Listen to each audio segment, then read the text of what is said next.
Heer, ek is moeg, moeg om sterk te probeer wees, moeg om te maak asof alles reg is, moeg om oral in te stap en te wonder of my teenwoordigheid te veel is. Ek verstaan nie alles nie, ek probeer aanhou, maar my krag raak min.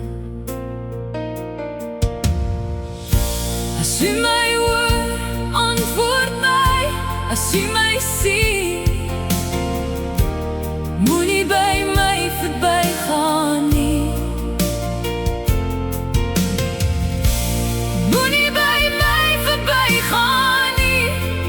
Here, ek het U nou nodig, nie môre, nie wanneer alles beter lyk nie. Nou, ek het nie meer antwoorde nie,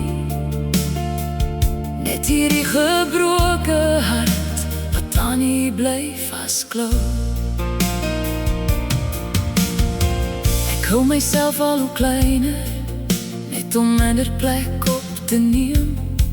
Ek wonder hoeveel van myself ek nog moet wegsteek voordat iemand my wil hê. Maar U ken my soos ek is, U draai nooit die gesig weg nie.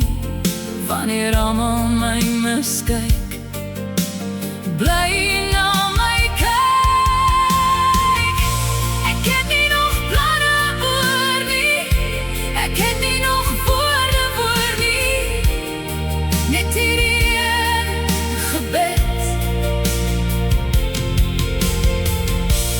Moenie by my verbygaan nie, as U nog vandag wonderwerke doen.